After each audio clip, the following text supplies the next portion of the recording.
Buenos días, hermanos y amigos que me escuchan, que Dios les bendiga. He querido hacer una pequeña reflexión de Juan, capítulo 1, versículo 1, en donde nos habla acerca del Verbo, que era Dios y que su Espíritu Santo en esta ocasión guiarnos a toda verdad. Y para eso, qué mejor que orar al Señor. Oremos pues. Señor, te damos gracias por tus bondades, alabamos tu nombre, te glorificamos, te damos a ti la honra y la gloria. Y Señor, en este momento queremos pedirte, Señor, que seas tú el que nos dirija a toda verdad. Que este pequeño comentario, Señor, nos sirva para aprender más de ti, más de tu palabra. Lo pido en el nombre precioso de Cristo Jesús. Amén. Y dice el libro de Juan, capítulo 1, versículo 1, en el principio era el Verbo, y el Verbo era con Dios, y el Verbo era Dios. La palabra griega que se tradujo como verbo es la palabra logos. ¿Qué significa la palabra logos? Esta palabra significa palabra. En varias ocasiones y en varias traducciones podemos leer de la siguiente manera. En el principio era la palabra, y la palabra era con Dios, y la palabra era Dios. Y antes de empezar a analizar cada frase de este Juan capítulo 1, versículo 1, que es tan profundo, quisiera que analizáramos un poquito lo que significa la palabra logos o palabra. Y para ello pensemos en la palabra en nosotros como seres humanos. No lo que decimos, sino qué es la palabra. Por ejemplo, cuando decimos, hijo, hija, te quiero mucho. ¿Qué es?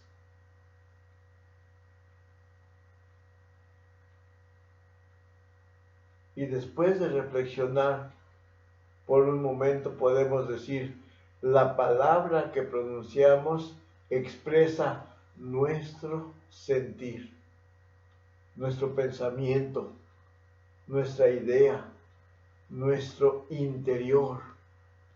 Es decir, somos nosotros mismos internamente, lo que tenemos dentro de nosotros. Es decir, constituye lo que somos. Y aunque podemos decir las mismas palabras y hacer las mismas cosas, sin embargo el sentimiento, el pensamiento es único en cada individuo. Por ejemplo, mi esposa y yo podemos decir, hija, te quiero mucho. Y mi esposa y yo ambos, sin pensarlo, daríamos la vida por nuestras hijas sin dudarlo. Sin embargo, por nuestra individualidad, es distinto el amor que siente mi esposa hacia mis hijas que el que siento yo hacia mis hijas. Nuestro sentimiento, nuestro pensamiento, nuestra idea es diferente en cada ser humano. Sin embargo, identifica lo que somos. Alguien diría, y solo como ejemplo lo expresaría así, es nuestro yo interno. Eso es la palabra, nuestro yo interno, nuestras ideas, nuestro sentimiento. El problema es que como seres humanos, pues, somos muy imperfectos y somos como la chimoltrufia de ese programa que había antes de la televisión del Chavo del Ocho, en el que la chimoltrufia decía, pues así como digo una cosa, digo la otra. Bueno, eso es lo que somos nosotros como seres humanos. Pero ahora pensemos seriamente en qué es la palabra en Dios. Y en Dios podríamos decir que la palabra es la expresión de su sentimiento, de su sabiduría, de su idea. Es Dios mismo. Agustino nos dice así: el Logos es la palabra interior de Dios, como palabra e idea que el Padre engendra desde la eternidad, es decir, desde siempre, y por la que contempla su ser infinito, y de él tiene un concepto infinitamente perfecto. Eso es lo que dice Agustín. Se los voy a decir otra vez. El Logos es la palabra interior de Dios, como palabra e idea que el Padre engendra desde la eternidad, es decir, desde siempre, y por la que contempla su ser infinito, y de él tiene un concepto infinitamente perfecto. Esa es la palabra. Y todo esto basado en la palabra de Dios, o sea, en las Escrituras. Juan 1:18 nos dice que el Verbo reposa en el seno del Padre. Reposar en el seno del Padre nos indica una relación de intimidad permanente, ya que Él es la palabra misma del Padre. En Mateo 11:27 nos dice, el Señor Jesús, todas las cosas me fueron entregadas por mi Padre, y nadie conoce al Hijo sino el Padre. Fíjese, nadie conoce al Hijo sino el Padre, ni el Padre conoce a alguno sino el Hijo, y aquel a quien el Hijo lo quiera revelar. Jesucristo conoce al Padre perfectamente a causa de que es su mismo ser, su mismo sentimiento, su misma idea, su misma sabiduría expresada en la palabra. Y recordamos, y esta palabra se hizo carne. Otro versículo más que es importante para entender esto. En Hebreos capítulo 1, versículo 3 nos dice, el cual, hablando del Señor Jesucristo, el cual, siendo el resplandor de su gloria y la imagen misma de su sustancia. Ay, hermanos, qué hermoso. El Verbo encarnado es el resplandor de la gloria de Dios. Dice resplandor. No dice reflejo como dice la traducción del Nuevo Mundo de los Testigos de Jehová. Dice el resplandor. El resplandor del Verbo encarnado no es un reflejo. No es como la luna que no tiene luz propia y solamente refleja la luz del sol. El resplandor del Verbo es una extensión de la gloria de Dios en la perfecta humanidad del Verbo. Y tenemos que recordar ahí, abrir nuestra Biblia en Isaías 42:8 que dice, yo Jehová, este es mi nombre, y a otro no daré mi gloria. El Señor Jesús es la extensión de la gloria de Dios. Es el mismo Dios. Porque Jehová dice, y no daré a otro mi gloria, ni mi alabanza a las esculturas. Así que el Verbo tiene que ser Dios mismo. Su palabra que sale del seno del Padre, sin dejar de permanecer en el mismo seno, y que expresa íntimamente la verdad del Padre. Y sin embargo, se revela como otra persona, diferente. Y precisamente ahí es donde viene el problema de comprender esto. Nosotros los seres humanos queremos entenderlo todo conforme lo que vivimos y tenemos aquí. Y por eso no entendemos. Nosotros seres humanos somos un ser y no podemos ser más que una persona. Un ser, una persona. En cambio Dios Sí puede ser un solo ser y estar en tres personas diferentes. Él es Dios, es diferente a nosotros. Un ser, un solo Dios, pero en tres personas diferentes.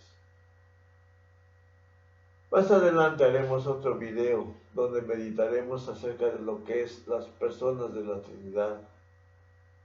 Pero bástenos hoy decir solamente que el Padre engendró eternamente a una persona, no engendró una sustancia, no engendró una esencia, engendró a una persona.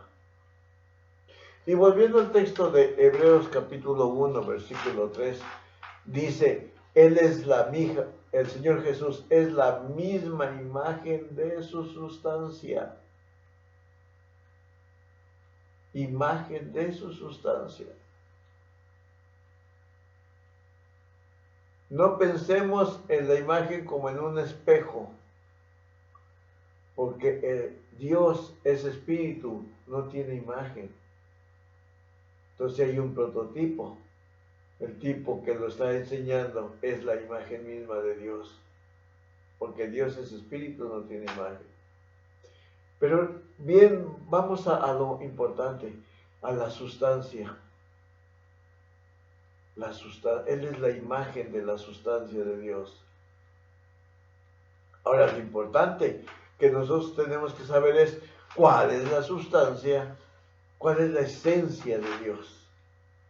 El vocablo sustancia o esencia es el conjunto de características permanentes e invariables de un algo, sin las cuales estas características no serían lo que es.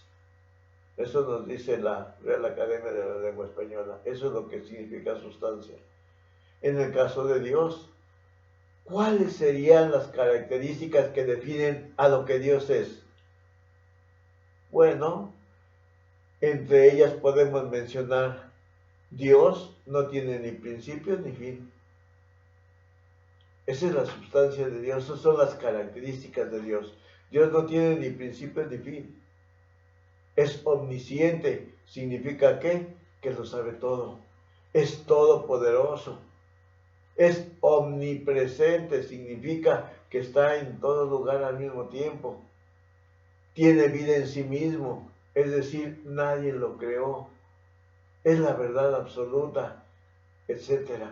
Estas son las características que definen a Dios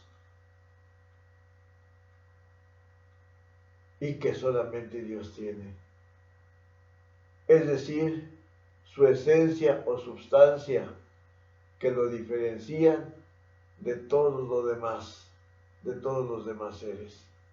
Entonces, estas características, esta substancia, las tiene Dios Padre, las tiene Dios Hijo y las tiene Dios Espíritu Santo. Después haremos otro video viendo cómo en Dios Hijo y en Dios Espíritu Santo estas características están escritas en la Biblia. Solamente hay que buscarlas. Haremos otro video más adelante con respecto a esto. Hoy bástenos decir un solo Dios en tres personas diferentes. Cosa que Dios sí puede hacer. Cabe hacer mención que nuestros amigos, los testigos de Jehová, nos hablan de el pensamiento de Dios como la sabiduría personificada, conforme lo relata ahí el libro de Proverbios capítulo 8. Dice el versículo 22 de este Proverbios 8, Jehová me poseía desde el principio, me engendró, dice el versículo 24. Concepto muy diferente a fui creada, como dicen los testigos de Jehová. ¿Qué significa esto que Jehová poseía la sabiduría desde el principio? Pues es muy sencillo. Significa que antes de crear absolutamente todo o absolutamente nada, antes de crear algo, el pensamiento de Jehová y su sabiduría, pues ya estaba con Jehová. Es decir, antes de crear el espacio, el tiempo y la materia, Jehová pensaba, tenía sabiduría. Por eso dice, me poseía desde antes del principio, desde el principio, ahí estaba yo. Y Jehová Dios siempre ha tenido sabiduría. Recordemos que la palabra de Dios nos dice que Dios no cambia. Siempre Él ha tenido sabiduría. No puede ser la sabiduría creada en un momento determinado. Yo no me imagino a Dios 5 minutos sin pensar nada. Eso es imposible. Y es una falacia monumental decir, como dicen los testigos de Jehová, que Jehová con su sabiduría creó otra sabiduría. Es ridículo. Texto de Proverbios capítulo 8 no da para interpretar semejante cosa. Y con esta sabiduría que se expresa por medio de logos, su palabra, dice, hizo los cielos y la tierra. Todo lo que en el universo existe. Y después esa palabra se hizo carne. Y vimos su gloria como del unigénito Hijo de Dios, es nuestro Señor Jesucristo. No se equivoquen, amigos testigos de Jehová. No fue un ángel o un arcángel el que hizo todo este universo. No fue Miguelito. Fue Jehová. Para comprobarlo, es muy sencillo. Veamos lo que dice el Salmo 8, versículo 3. Dice, cuando veo tus cielos, obra de tus dedos, la luna y las estrellas que tú, Jehová, formaste. Digo, ahí está. Se acentúa tus dedos, el universo que tú, Jehová, formaste. Sí, sabemos que Dios es espíritu, que no tiene un cuerpo humano, lo dice Juan 4:24. Así que lo que aquí encontramos es un antropomorfismo, es decir, atribución de forma o cualidades humanas a lo que no es humano.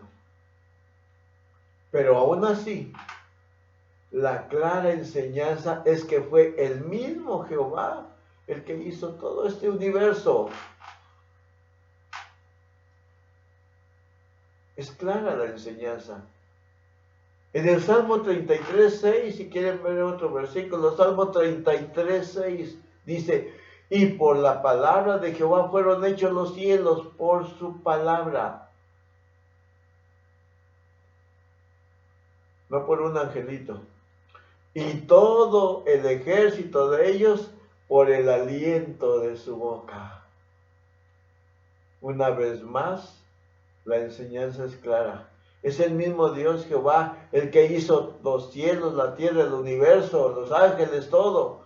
Y dice, y por el aliento de su boca. Y esto nos lleva una vez más a la palabra, a Logos. En Génesis 1, un versículo más, Génesis capítulo 1, todos lo sabemos. Y dijo Dios, sea la luz, y fue la luz.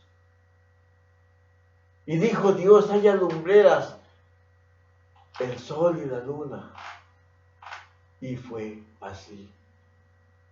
Fue la poderosa palabra de Jehová. No un arcangelito el que hizo el universo, amigos testigos de Jehová. Fue la poderosa palabra de Jehová.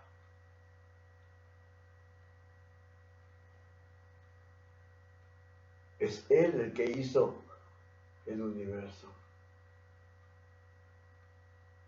Los testigos de Jehová nos dicen que Jesús es el arcángel Miguel, solamente porque dice ahí en Tesalonicenses, ¿verdad? En su venida hablará con voz de arcángel. Pero amigos testigos, eso no prueba de que Jesús sea un arcángel. Precisamente por eso dice, hablará con voz de arcángel. No dice, hablará con su voz de arcángel, no dice eso. Este texto solamente está realzando la voz de mando de aquel que viene a dar vida. En Ezequiel 43:2, se nos dice que el sonido que hacía Jehová era como el de muchas aguas. Y no por eso vamos a interpretar que Jehová es el mar, ¿verdad? Así tampoco, porque viene el Señor Jesús con voz de arcángel, no vamos a interpretar que es un arcángel. No existe evidencia bíblica para interpretar que Jesús es el arcángel Miguel.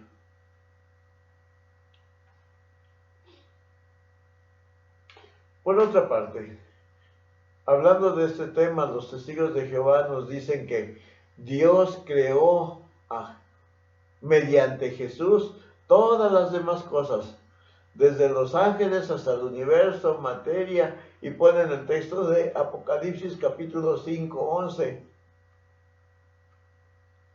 que no dice nada de quién creó el universo. No sé por qué lo ponen ahí en su presentación.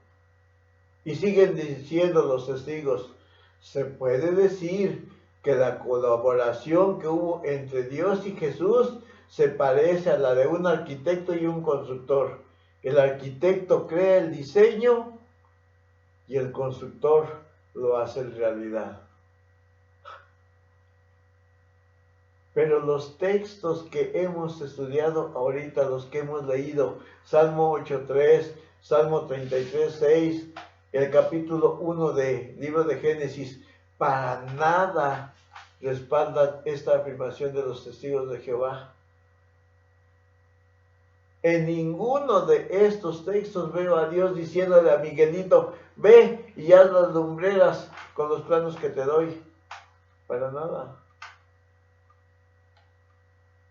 Antes, al contrario, esos textos indican claramente que este universo y todo lo que existe fue hecho por la palabra del propio Jehová, es decir, por él mismo. Y lo dice muy, muy claro, la luna y las estrellas que tú, Jehová, formaste. Y dijo Dios, hágase la luz, y fue la luz.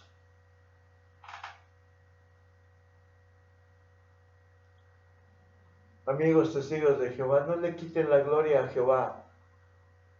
Él no solo es el arquitecto, sino también es el constructor.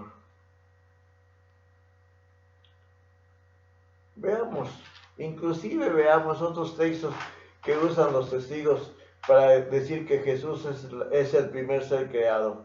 En Colosenses 1:15 dice que el Señor Jesús es la imagen del Dios invisible. La imagen del Dios invisible. Y ahí los testigos de Jehová no dicen nada.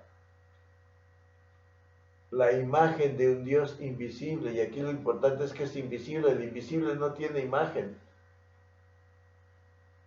Entonces la imagen del Dios invisible quiere decir que el Señor Jesús está dando la imagen de lo que es Dios, del Dios verdadero. Pero bueno, los testigos de Jehová van a la segunda parte. Dice, Él es la imagen del Dios invisible, el primogénito de toda creación. Y dice, ya ves, el Señor Jesús es el primogénito, es lo primero que Dios creó.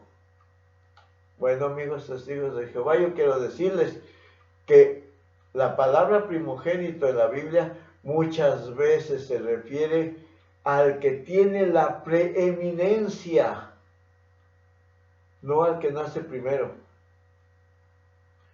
Y esto lo podemos ver con la Biblia, lo podemos ver con David. En el Salmo 89, del versículo 20 al 27, se le llama a David el primogénito. Y ustedes saben bien, amigos testigos de Jehová, que David no era el primer hijo de Isaí, era el octavo. Así lo vemos en 1 Samuel capítulo 16, léanlo. El primogénito, David se le llamó el primogénito porque era el que tenía más preeminencia, el que estaba más alto en espiritualidad, y Dios lo escogió por eso. A Efraín también se le llamó primogénito. Ven ustedes Jeremías 31:9. Pero que Efraín no era el primer hijo de José, era su segundo hijo. Vean Génesis 41, versículos 51 y 52. Y lo más importante, amigos y hermanos que me escuchan, para entender una palabra que está inscrita en algún texto, en la palabra de Dios, hay que entender el contexto. Y eso es lo que le da valor a la palabra. Por ejemplo, el contexto de Colosenses capítulo 1, versículo 15, el contexto lo podríamos encontrar ahí en el versículo 18, que nos habla del asunto, del por qué el apóstol Pablo está hablando todo esto. Y nos dice que es para mostrarnos que el Señor Jesús debe tener en todo la preeminencia. Por eso se le llama primogénito. Está acentuando su preeminencia, es decir, su soberanía, su distinción.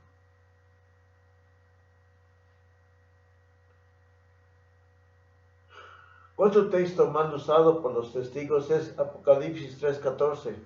Apocalipsis 3:14. Y escribe al ángel de la iglesia en la Odisea: he aquí el amén, el testigo fiel y verdadero, el principio de la creación de Dios, dice esto. Ahí vienen nuestros amigos testigos, ya ves, mira. El principio de la creación de Dios. Dios lo que creó al principio fue a Jesús y después hizo todo lo demás. Nos dicen ellos. Pero tenemos que estudiar la palabra de Dios. La palabra para principio en griego es arche o arche, que se usa también para designar a un magistrado con poder. De ahí la palabra archiduque. Y es la misma palabra en griego que se usa en principado y potestades de Romanos capítulo 8, versículo 38 y Efesios capítulo 3, versículo 10. Amigos testigos de Jehová, vean su griego interlineal y van a ver esta palabra arche usada para principados y potestades.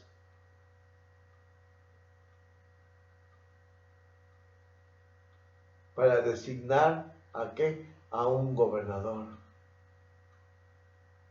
Y una vez más, el contexto del Apocalipsis 3:14 nos da la pauta de cómo se debe de entender esta palabra de arche.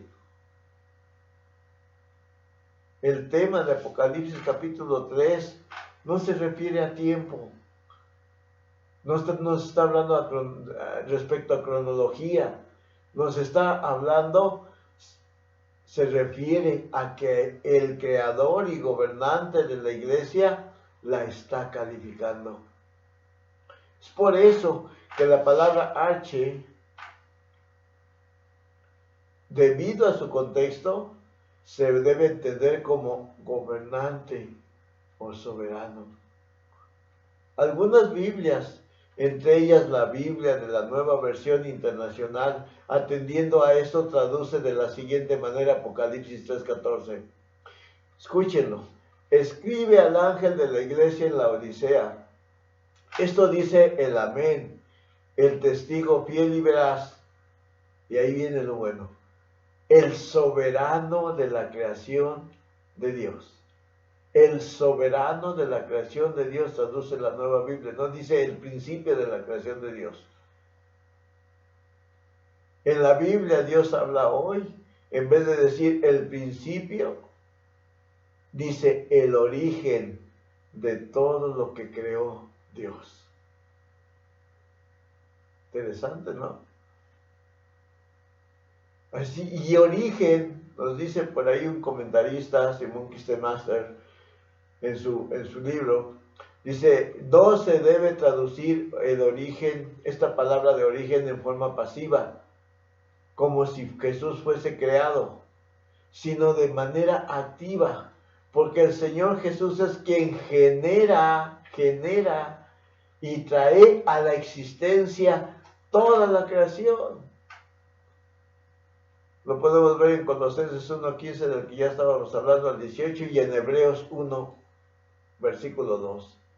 Precisamente este texto es para mostrarle a la iglesia de la Odisea que su jactancia por sus riquezas materiales es incorrecta y además es un pecado, ya que el Señor Jesús hizo todas las cosas. El Señor Jesús es su dueño, las controla y fueron hechos todo el universo para servirle. Que la gloria y la honra sea solamente para Él.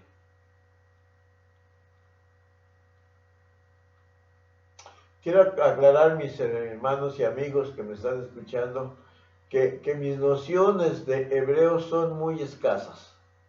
No soy experto en hebreo, ni medianamente siquiera. Solamente expreso estos comentarios de estas palabras en hebreo de aquellos que sí son expertos en hebreo, que sí son expertos en el tema, y al final de esta plática les daré a ustedes la bibliografía en la que he basado estos comentarios. El experto no soy yo, ellos sí. ¿Ok? Finalmente, en esta plática cabe hacer mención que el texto empieza con: en el principio era el verbo o la palabra. Fíjense muy bien, en el principio era el verbo. No dice en el principio se creó la palabra. No, dice en el principio era el verbo. Es decir, en el principio era ya la palabra, era ya el verbo, ya existía.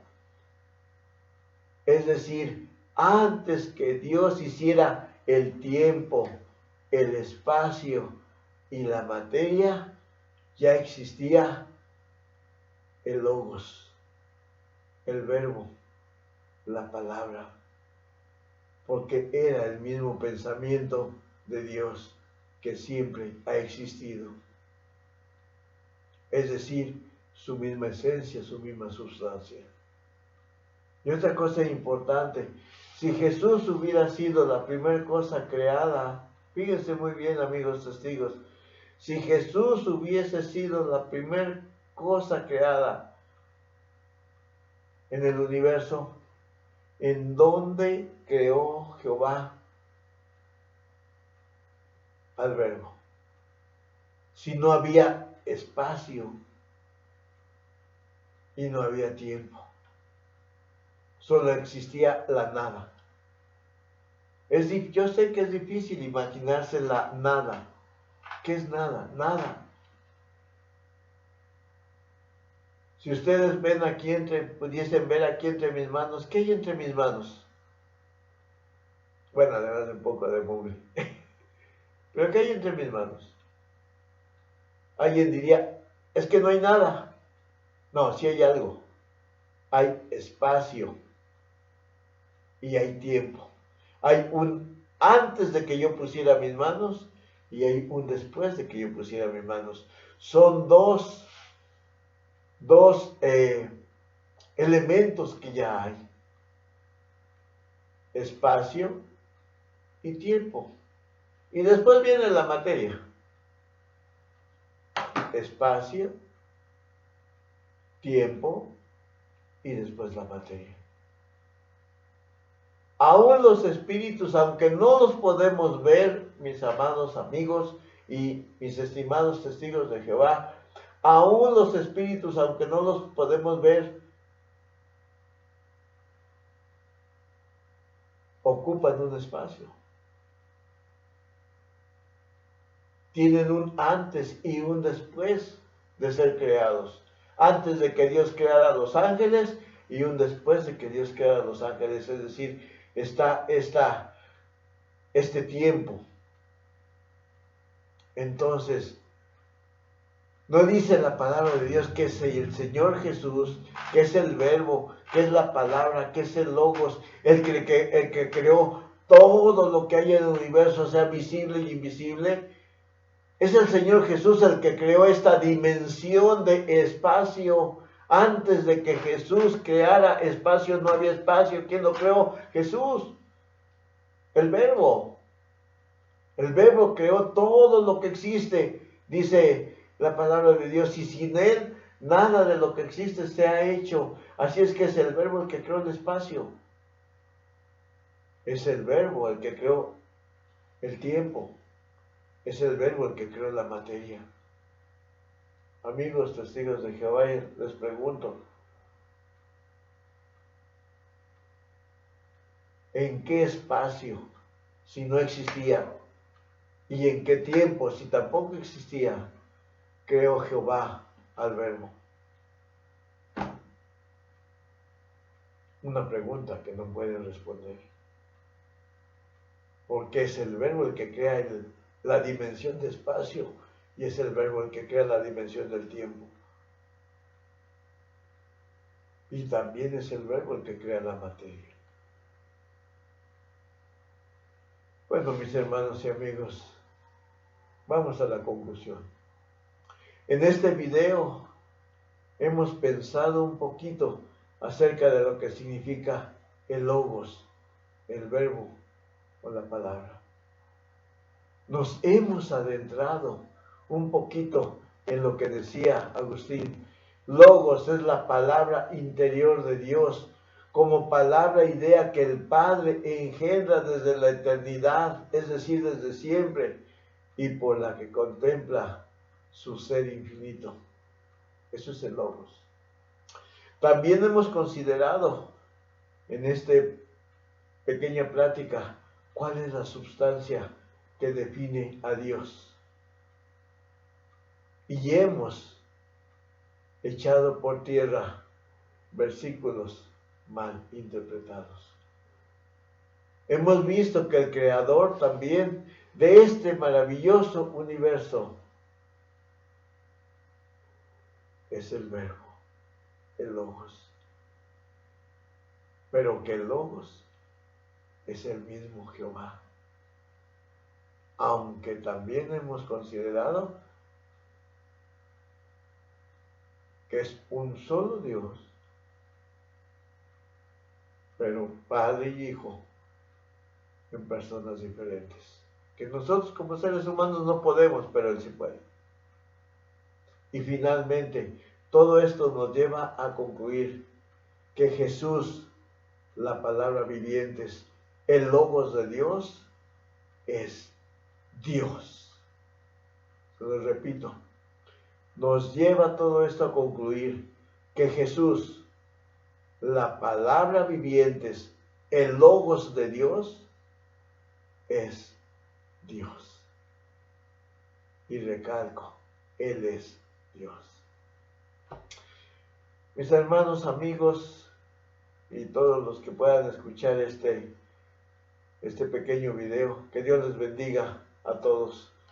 Y es tan grande y tan fuerte este versículo que pronto estaremos subiendo un segundo video, donde analizaremos lo que significa el término persona, donde analizaremos también lo que significa que la palabra está con Dios. ¿Qué significa está con Dios?